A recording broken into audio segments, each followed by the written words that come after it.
This is the 10th video in our series on how to practice your technique for choosing the right articles for your nouns. If you're not sure how to analyse nouns and choose the right article, you'll find links to videos explaining everything you need to know below. Please bear in mind that all the sentences in this series are using upper B2 to C1 level language, so they offer an ideal practice resource for those of you working on developing more advanced level English language skills, especially if you are preparing for an exam like IELTS or Cambridge B2 First or A1 Advanced. So, here's our sentence with the articles removed. Pause the video and see if you can figure out which words are the nouns, if they need articles, and if so, which article would be the best choice.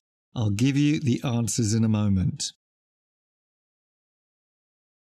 Okay, did you find the 9 nouns in our sentence? They are clearing, trees, sun, horizon, ruins, castle, shadows, feeling, and sadness. Our first noun is clearing. It is countable and singular and is clearly related to our next noun, trees, because that's what a clearing is, a clear area surrounded by trees. Sometimes it is okay to choose either indefinite or definite articles depending on the context we want to create. And here, both indefinite or definite articles are both reasonable choices.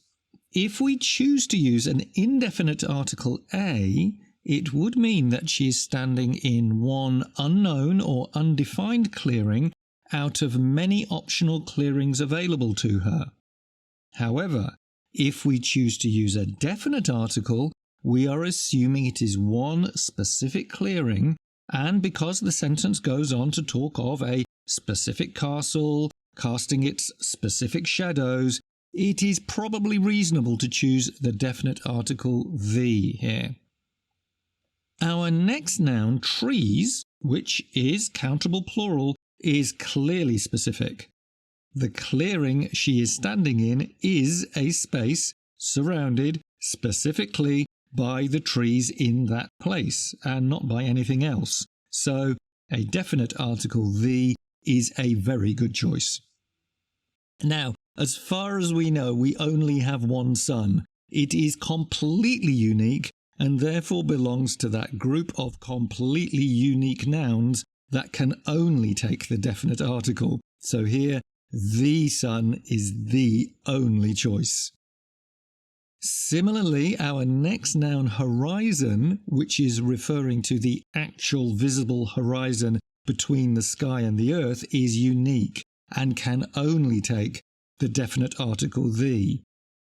Horizon can be used figuratively as a countable noun. He is exploring new horizons, for example, but here we are clearly talking about the actual visible horizon on which the sun is setting.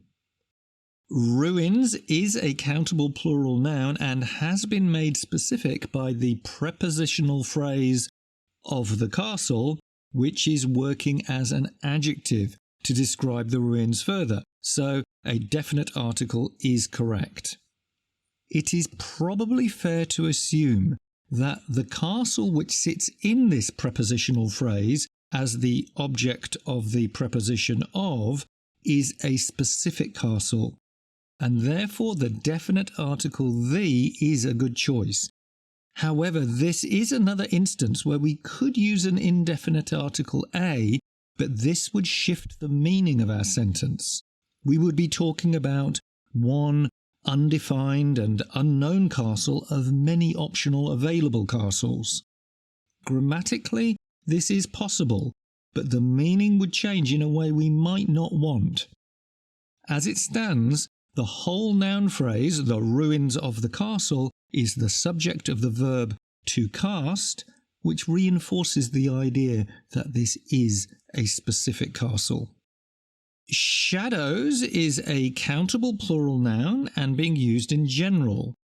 Although the shadows have been described as long, they are not yet known or specific enough to warrant a definite article. They are some long shadows among the many optional long shadows being cast by the sun at that time of day, so a zero article is a good choice.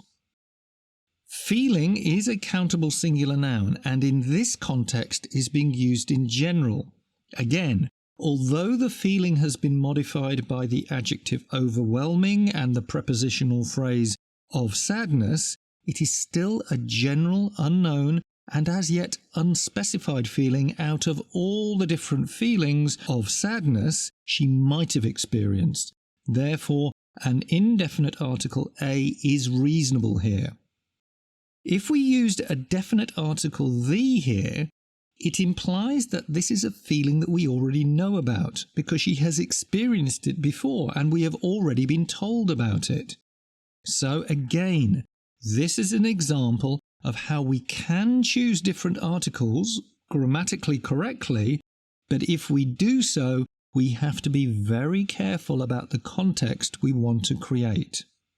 Sadness is our final noun. It is uncountable, and again, choosing to make it undefined and general works well in the context we have created, so a zero article is an appropriate choice. So in the end, our sentence reads as she pensively stood in the clearing among the trees, watching the sun set on the horizon, the ruins of the castle cast long shadows, and an overwhelming feeling of sadness washed over her. That's it. Leave me a comment to let me know how many articles you identified correctly first time without any help. See you in the next one. Bye.